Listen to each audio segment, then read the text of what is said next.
This is the HEC Project HD-2 instructional video. You can see here an example layout of what your layout will look very similar to, but not exactly. Please keep in mind throughout this video that your numbers and your locations of different points along this map will not look and will not match up exactly with what I have here. But it will look very similar. You can use this for reference if you're trying to kind of figure out what steps you should take. If there's anything that's unclear, you can use this as a reference for your project.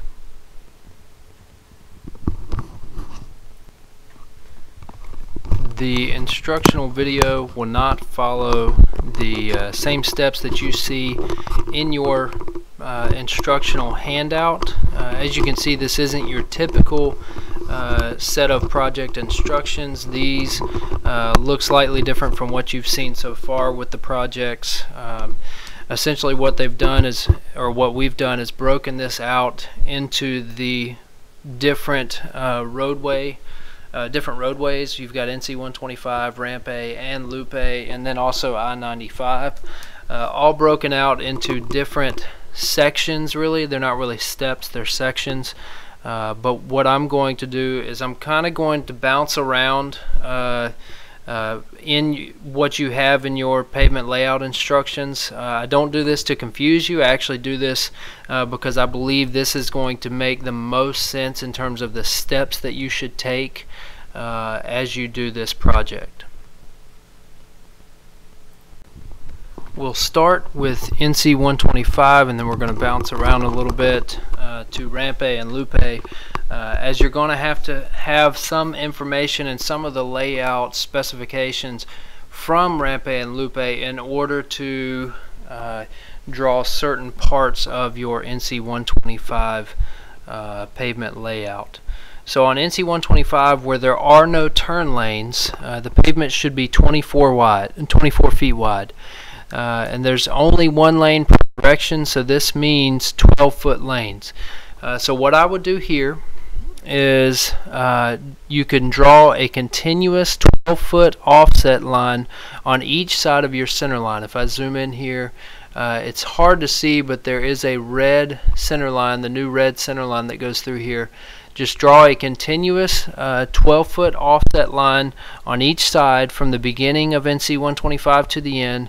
But understand that you're going to have to erase some of these, some portions of these lines for the turn lanes, for the ramps.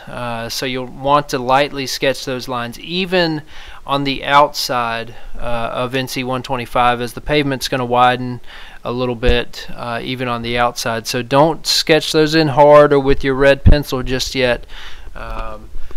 Just sketch those with a lead pencil lightly, and then you'll erase portions of it later as we go. You can use this same method for the 8-foot shoulders, but definitely make these very lightly sketched. I mean, you still want to be able to see them for now, as these lines, they're not actually going to be visible on your finished product, but they're going to help you when you draw your contour lines on Project HD-2, so your last project with me. And this applies to the shoulders for Ramp A and Loop A as well, as specified in these instructions. They're going to help you with the contour lines, but you will erase those lines later, so draw them in very lightly. Now we're going to take a look at Ramp A and Loop A, and then we'll come back to NC 125 periodically, as you need, like I said, some of this information from Ramp A and Loop A for NC 125. For Ramp A, the edge of pavement is offset 12 feet on the right and 4 feet on the left, making the pavement 16 feet wide. So if I come in here, if I'm looking at Ramp A, you can actually see the red center line coming along Ramp A down here, and it looks to be, or it is closer to the left side of the road. If you were to imagine exiting I-95, driving your car up this ramp, think of that, think of the right and left that way. The way it's described in the instructions is inside and outside, and it's actually opposite of what I would have originally thought. What I originally thought when I think of inside and outside of this ramp, I thought outside meaning the right side. But what is described in this in these instructions is that the outside is the left side of this ramp because it's the outside of the curve, whereas the inside is the right side of the ramp if you were exiting the ramp, because it's the inside of the curve. So think of it that way when you see that on your instructions. Again, the pavement's offset 12 feet on the right or on the inside and 4 feet on the left or on the outside, making the pavement a total of 16 feet wide. The reason it's 12 feet on the right side is because when you exit I-95, you need 12 feet. I'll try to pull it up where you can see it. You need 12 feet on the outside away from I-95 because you need 12 feet of lane for vehicles to drive on when they exit the freeway. Now with that said, lightly draw the inside offset all the way down to where the center line meets I-95. You'll stop where the ramp edge of pavement should be 12 feet from the edge of the outside lane of I-95. So what that means is if I'm looking at the inside, or I'm going to say the right side of ramp A, you need just take an offset line. You can see here the pavement stretches out more with a taper, but for now what you want to do is just take your center line straight from the NC 125 center line, just draw a 12-foot offset line. Now what I would do is would be to mark points 12 feet away from the center line, perpendicular to the center line all the way down. Just pick arbitrary points, it doesn't matter where, and follow along the curve as well, and then you'll connect those dots later and you'll have that 12-foot offset line. With that said, stop where you get to the point, essentially where station 0 is for this ramp, so that you can mark 12 feet offset from that point, because beyond that is going to be a taper for the ramp and you don't want to be 12-foot offset where the taper is. The outside or the left side offset you'll want to do in the same manner that you did for the inside or right side offset. It was 12 feet on the right side and it's 4 feet on the left side, so do that the same way, but this is going to come down till just before you meet the edge of pavement for I-95. You can see if I zoom in pretty far here, it gets a little fuzzy, I'm sure, for you, but this is just it's not a cosmetic thing. It just provides a little extra space here in the gore area of the ramp. There's not actually a gore point per se, but this is going to provide a little extra space. This could be for pullover space or whatever, but just for your purposes, just know to come down till you're, I would say, about 10 feet, 8 feet from the edge of pavement, not from the edge of the lane line, but from the edge of pavement of I-95, and stop there with your offset, and then you can just draw it down to, you can see here we've highlighted the edge of the lane line, I think just to show that there's new pavement throughout, but if you stopped at the edge of the pavement, that's okay as well. Okay, so then from there, starting at station 0, you're going to want to taper the inside edge or the right edge at a rate of 25 feet of lane length per or to every 1 foot of lane width, meaning 25 times 12. So you've got, here's station 0. I probably should zoom out a little. You've got station 0 here. This is where you should have stopped your offset. So then from beyond that point, you're going to taper down until you meet the edge of pavement or the edge of the lane line for I-95. And you can see this tapers down even with the shoulder here, because this shoulder, it says it's a BST shoulder. It may be unpaved, it may be rocks, I don't know. It may actually be BST, bituminous surface treatment, I'm not sure. But with that said, we're going to taper down to the edge of the lane line from station 0. This is a 25-to-1 taper, so for every 25 feet of length you move 1 foot of width, or vice versa. You could say for every 1 foot of width you move 25 feet of length. And it's 12 feet wide, so 25 times 12 is going to give you a 300-foot long taper, extending from station 0 until the edges of pavement of ramp A and I-95 meet. So the best way to do that is find you have your station 0, measure 300 feet out along the edge of the lane line of I-95 and mark that point. Then take your scale and draw a straight line down to it. That's going to be the easiest, quickest way to do that, now that you know the length of the taper. But that length again is based on that 25-to-1 taper. Okay, the easiest way, well, actually I just said that. So now we're going to go back to NC 125 before drawing the 3-center compound curve for the right turn from ramp A. So if we come all the way back up here, remember we've drawn that offset, that 12-foot offset. Now we're going to take a look at NC 125 again before we get into this 3-centered compound curve. I want to point out before I keep going that I believe, because I was working with a large screen as my second monitor, which has a high resolution, your video, you may have to kind of pan around it to be able to see everything that I was trying to show you. I've since moved this over to move the picture over to my smaller monitor, which should show up just fine in your video. So now we'll keep going. For the southbound left turn, so if you're coming south on NC 125 and turning left to get onto the loop ramp, you need a storage lane long enough for 4 vehicles, assuming 25 feet per vehicle. This means a 100-foot long storage lane. And note that the storage lane should be set back 10 feet from an extension of the right edge of pavement of ramp A. This is why I told you to draw that 12-foot offset all the way up to the NC 125 center line, because you need to measure from that point where those two intersect, not your two center lines, but the right edge of pavement line from ramp A, where that intersects your NC 125 center line. Move back, meaning away from the ramps, away from the loop ramp. Move back 10 feet. That's where your turn lane is going to start. Again, it's 100 feet long.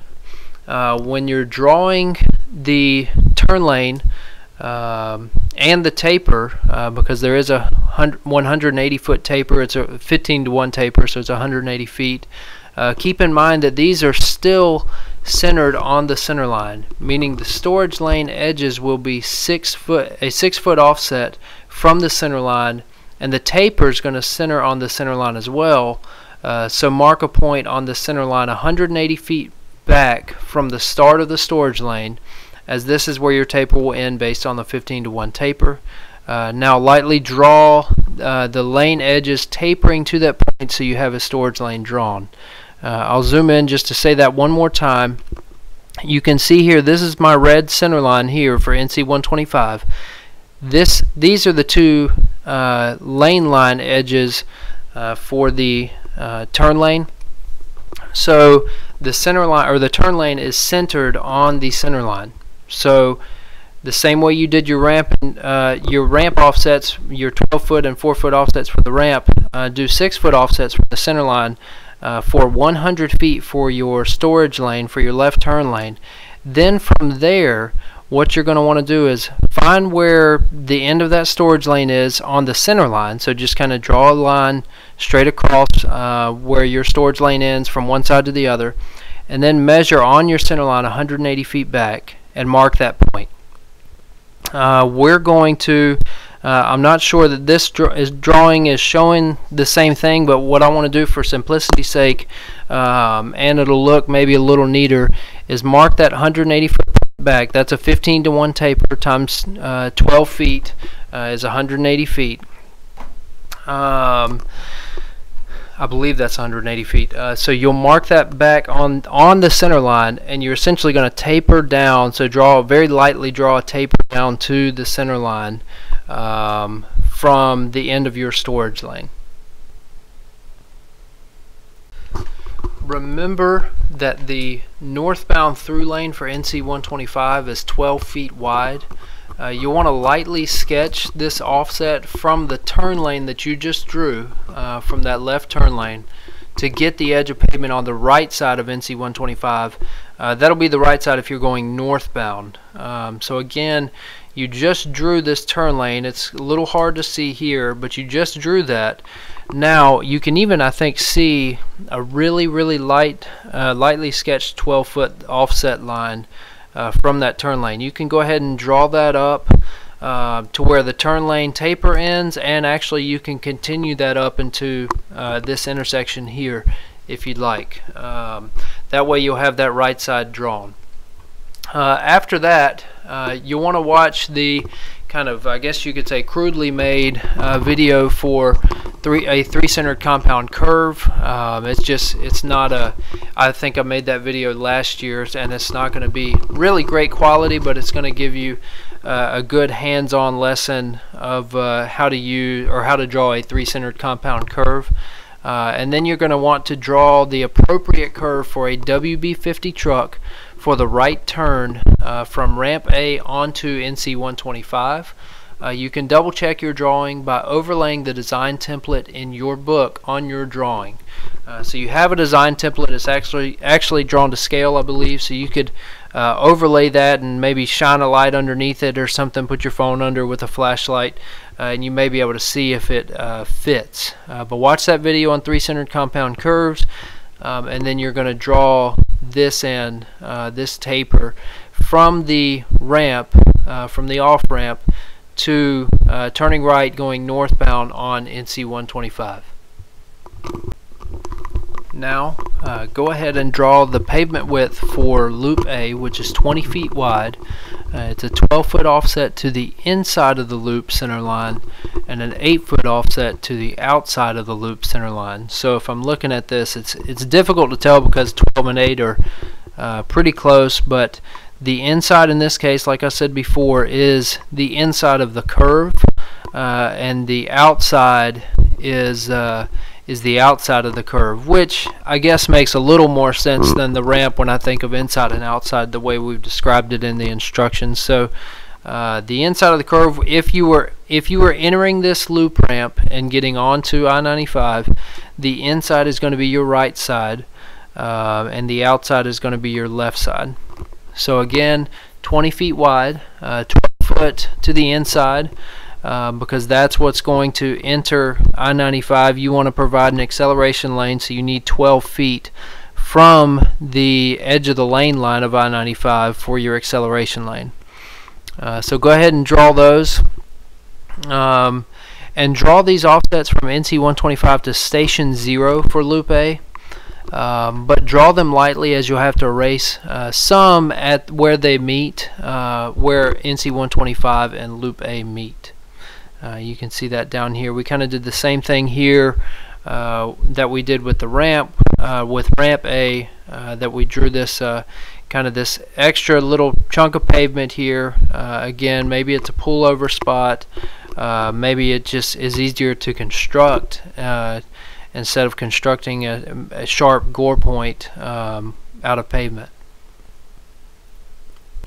Now let's go back to NC 125. I'll zoom out here. Since there's a left turn lane heading southbound, the one that we just drew, the northbound traffic should be directed to the right of that turn lane and not into it. So currently, with the 12-foot offset that we lightly sketched from the center line, that would put half of your vehicle into this left turn lane, and obviously we don't want that to happen. So the left lane edge of the northbound single lane should taper out 6 feet away from the center line, making it flush with the edge of the turn lane when crossing the intersection of NC 125 with the ramps, and resulting in the turn lane traveling straight through the intersection. So all we've done here is made a 6-foot offset line from the center line here. Again, you can do that same way we've done with the ramps previously. So just mark a 6-foot offset line, and then from there mark a 12-foot offset line from that 6-foot line, and that's going to represent your lane, and obviously that now is going to travel straight through the intersection here.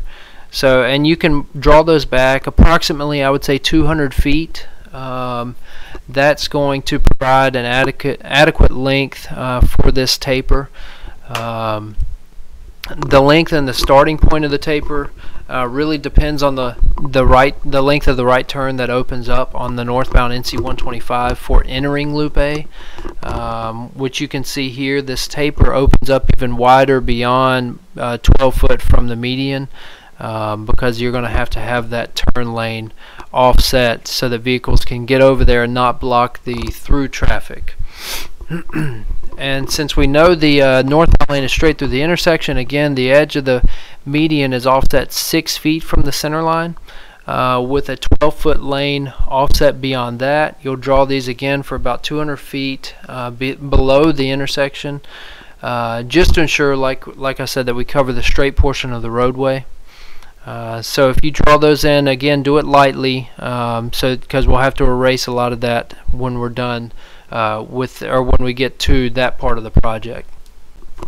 Like I said, there's a flared right turn lane from the northbound NC 125 to Loop A that opens up to 12 feet wide, meaning you should lightly draw a 12-foot offset line from the edge of the through lane, about the distance, the same distance as your previous two offset lines, which makes the distance from the NC 125 center line to the right. You're going to have about 30 feet of pavement, because there's going to be two 12-foot lanes, the through lane and the right lane, and then 6 feet of median. Again, lightly sketch that line. You can see it's going to taper off well before 200 feet, but we want to provide enough distance here.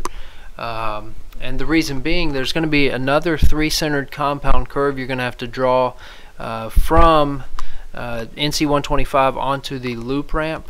That's going to again accommodate a WB50 truck. This 3-center compound curve will not be as straightforward to draw as the one for ramp A, as it meets the edge of pavement of loop A on a curve.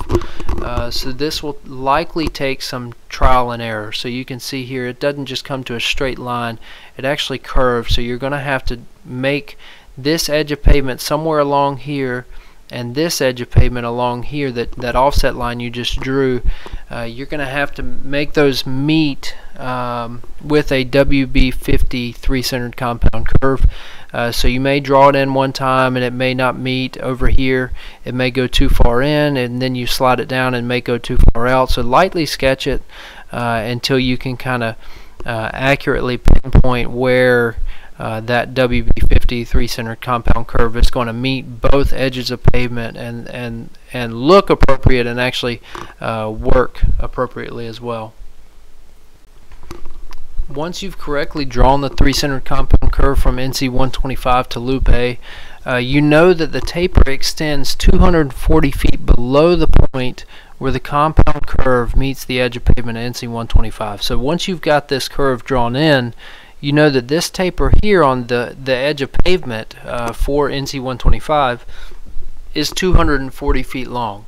But you can't draw that in just yet, as the edge of pavement taper isn't the only taper occurring on this stretch of NC 125. That would also include, what I'm talking about here is the median taper as well. You'll need to find the point on the edge of the median that is across from where the 3-centered compound curve meets into NC 125.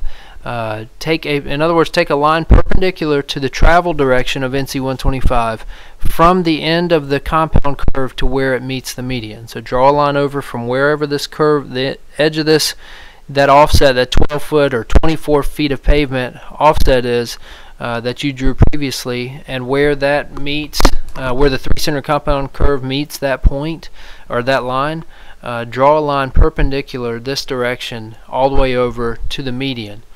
That's where your 6 foot median offset is going to begin to taper. From there, from this point on the median, taper the median down to the center line a distance of 240 feet. So again, you'll have this point here, measure a distance from the center line at that point, 240 feet, and just draw a straight line connecting those two dots is the best way to do it. Where the median ends, you know there's only one lane at this location on the roadway, as this is also where the flared right lane begins. So offset from the center line 12 feet to the right and draw this line down to where the bridge begins. So again, I think you may already have that line offset in place down to this bridge, but what you want is 12 feet of pavement from where that median taper begins, where the median really starts. All you want is 12 feet of pavement. So mark a point perpendicular to the center line 12 feet over, and that's where your taper is also going to begin for your right turn lane. And you're welcome to go ahead and connect those dots so that you'll have all of that pavement drawn. Notice also on the example that I have here that the bridge is slightly wider than the roadway. As you can see here, it's offset a little bit.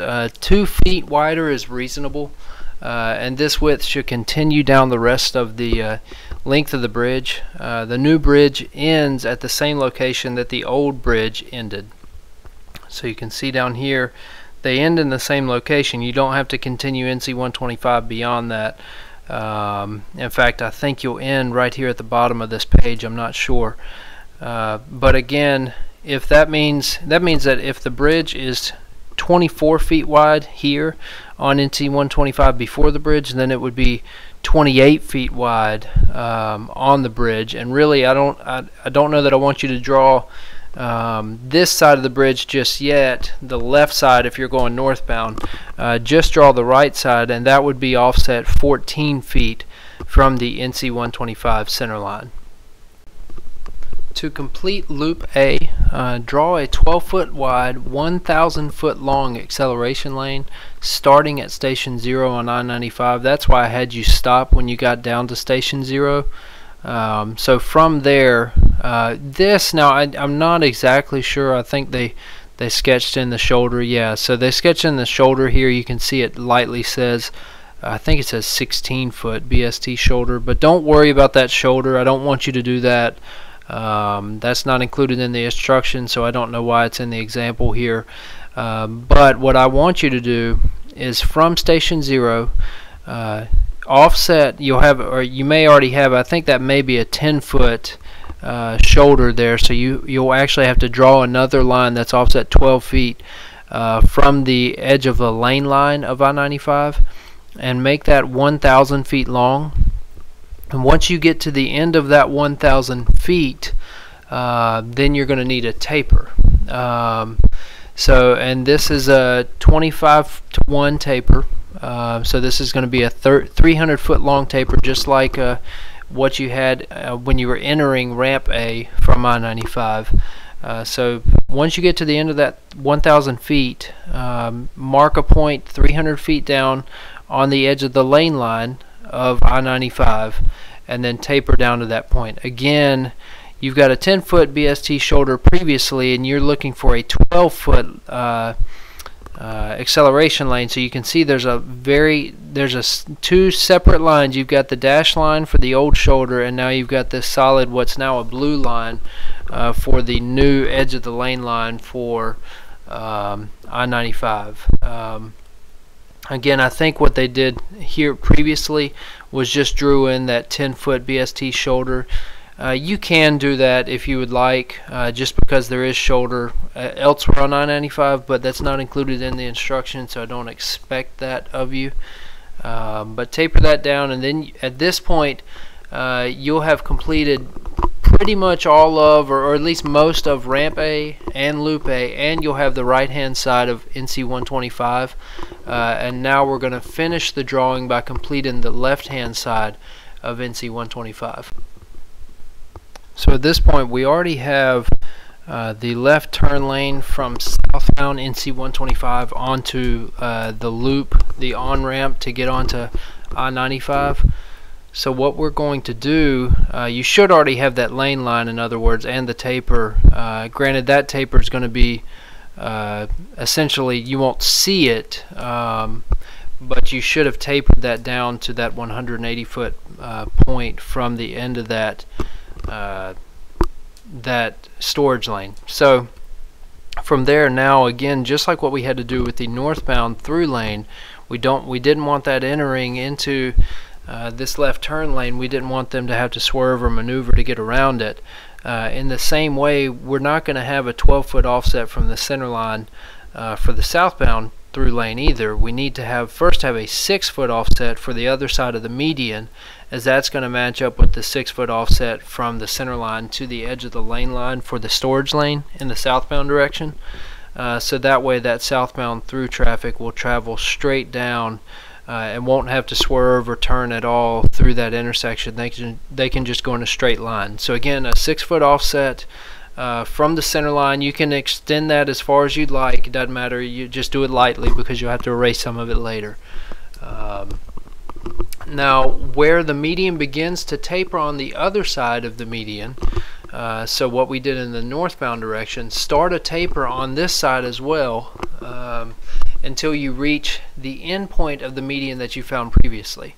So again, before, I think it was right around here where that 3-center compound curve met the center line and the median 6-foot offset line. So then on the southbound, in the southbound direction as well, you're going to want to start to taper at that point down to where you found the end of your median, down to the center line. Let's see, the northern end of this median will need to be fit for a WB50 truck making a left turn from ramp A onto NC 125. So again, what that means is you're going to have a truck that trucks that come up off of this off ramp, and they're going to turn left, and you don't want that 6-foot offset to go too far for this median. You can see it's actually it begins to taper itself on this end to allow for trucks to have a little more space to maneuver and to make that turn. So you can use the design template to make a reasonable end of the median for the trucks to turn past. So it's not going to be a sharp point. You can see it's rounded here, but essentially line up the edge of your lane here for your off ramp for ramp A and the edge of the median, and try to fit in the edge of that, or the end of that median, and draw that in as best you can. Once you've completed the edges of the median, fill it in with hash marks as you see here. So once you've completed all of the tapers and whatnot for the median, fill it in with some hash marks. It doesn't matter which direction or anything, just make them look nice and neat. From here, remember that the southbound through lane on NC 125 is 12 feet wide, just like the northbound through lane, and that's going to be continuous the whole length of the southbound through lane. So offset from the appropriate lines 12 feet to get the outside edge of pavement. What this means is from the median and from the turn lane and from all the tapers involved with the median and the turn lane, offset a line 12 feet to get your outside edge of pavement, or the edge of the lane line for NC 125 all the way down southbound NC 125. Lastly, draw in a median between ramp A and loop A where they meet, with the end of the median closest to NC 125 fitting a WB50 truck turning left from NC 125, from southbound NC 125 onto loop A. So that left turn lane, what you want to do, you'll draw in this median, and you can see all this does is fits with the outside lane lines for the ramp A and for loop A. So draw that in, and you can see there's a little bit of offset here for putting in a concrete pavement or a concrete median over this pavement. But you can draw that in about like that. Just use this for reference. I mean, that looks like about a 2-foot offset or so. But drawing this median, following those lane lines for your ramp A and loop A. But again, just like you did previously, or just a minute ago, for a truck turning left off of ramp A onto NC 125, now for trucks turning onto loop A from NC 125, you want to try to fit, using a design template for a WB50, you want to try to fit this edge of the lane line here for your storage lane, for your left turn lane in the southbound NC 125, and try to fit that with the edge of the median here that you just drew in. Once all of these lines are drawn, go back and bold them and fill them in with the appropriate color pencils, which are listed at the bottom of your instructions. But be sure that they're drawn correctly before you do this. You don't want to have to try to erase or color over colored pencil if it's drawn incorrectly. You can draw in the shoulder lines lightly if you like I said before, but do not bold them, as these are only going to be reference points for your contour lines that are going to be drawn in HD3. So you can sketch those in lightly. I don't mind seeing those, but eventually you're going to erase them after you do your contour lines. At this point, you're done with your project HD-2. But as you can see on your instructional handout, that there is an optional portion that you can do to kind of get ahead for next week's HD3 project dealing with contours. Again, this is optional, but it may be worth your while if you want to get a head start, and it's really not anything that's very difficult to do. I don't think it'll take that much time, but you can give it a shot if you'd like.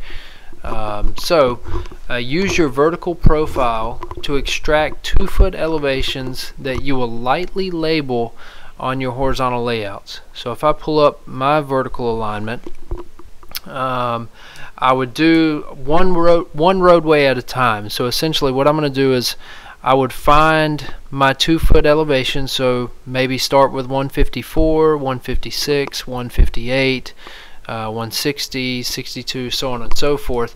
Find where those contour lines, if I drew them straight across, if I drew those elevation lines straight across to my NC 125 vertical profile sheet, find where they meet, what station they meet at. And you're going to do this for NC 125, for ramp A, and for loop A. So find all of the 2-foot contour lines for each layout or for each profile view, and then with that said, where there are vertical curves on each of these, on your NC 125, your ramp A, and your loop A vertical profiles, you may want to do 1-foot contour lines. So that would mean for this one, looks like 150.